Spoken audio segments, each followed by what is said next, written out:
Greetings everyone, welcome to Tuesday's Daily. Greg Lalas and Simon Borg here from MLSsoccer.com.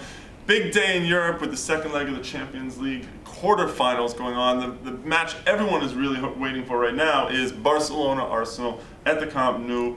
Barcelona have those 2 away goals from the 2-2 draw at Arsenal. How's the second one going to play out? I believe Arsene Wenger is the only one who believes that his team can pull this one off. Yeah. I mean, they have injuries going into it. No Fabregas. No Fabregas.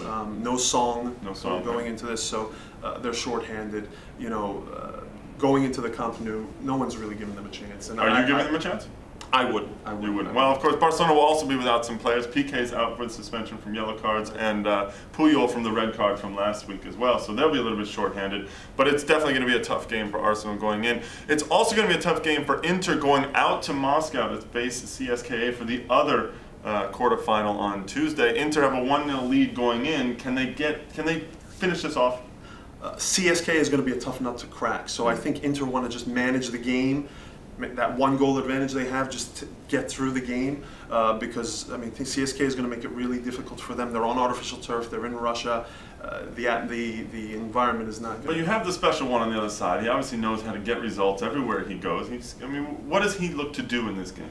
I mean, tactically, I think it's what we mentioned: managing the game, making sure that his team is never off balance, tight, balanced, and just run the game through. Right, and maybe to look to spring Eto'o in behind or something like that. Yeah. Well, speaking of players like Eto'o and Milito, some of the bigger names that are out there, got us thinking a little bit about designated players in MLS also, because over the past couple of days, over the past week, since the announcement that a second DP and possibly a third, if a club wants it, will be allowed for each team, people have been making suggestions of who should it be.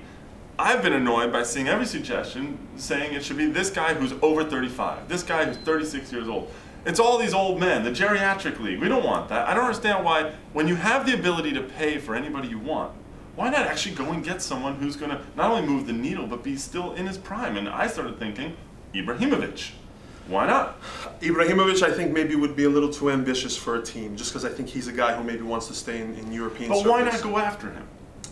I think it's legitimate. Make the attempt. Go after him. And I think fans immediately think of what's realistic, and teams start thinking of what's realistic. But I believe, don't set yourself a ceiling. That's the way I look at it. Is also, yes, they're looking at what's realistic, but maybe we should all start to think about how we can change the perception of what is realistic for MLS now. Right.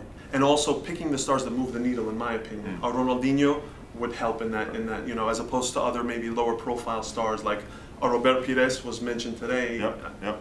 Thierry Henry, of course, would move the needle. We've talked about that a little bit. What about Riquelme? What do you think?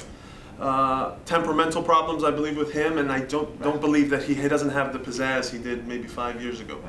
Well, we'll see who everybody actually goes for. Now, Houston last year went for a DP. They went and got Landin, Luis Angel Landin.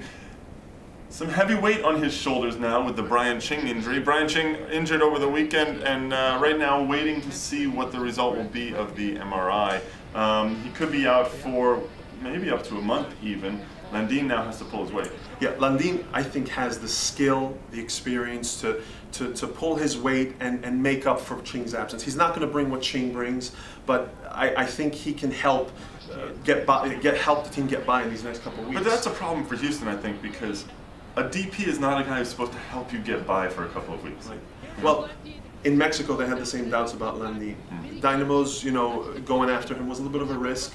And, but I think that now if he has it all to himself, the forward spot, I think he can take advantage of it. I really do. Well, we'll find out. It's going to be tough for Brian Ching. He needs to get healthy before May 11th when the U.S. has to announce their preliminary roster of 30 players. It's going to be tough for Bob Bradley to take a risk on a guy coming back from a hamstring. Yeah, the hamstring, it's not like a broken bone. A hamstring is a little more sensitive, and the team is going to be going through rigors, the U.S. national team, the rigorous training camp into South Africa. So, well, wish him luck on that one for sure. Good luck to you there, Brian Ching. And also over here, before we get going, the CONCACAF Champions League taking place tonight, the second leg of the semifinal. Cruz Azul hosting Pumas. Pumas have a 1-0 lead from the first leg.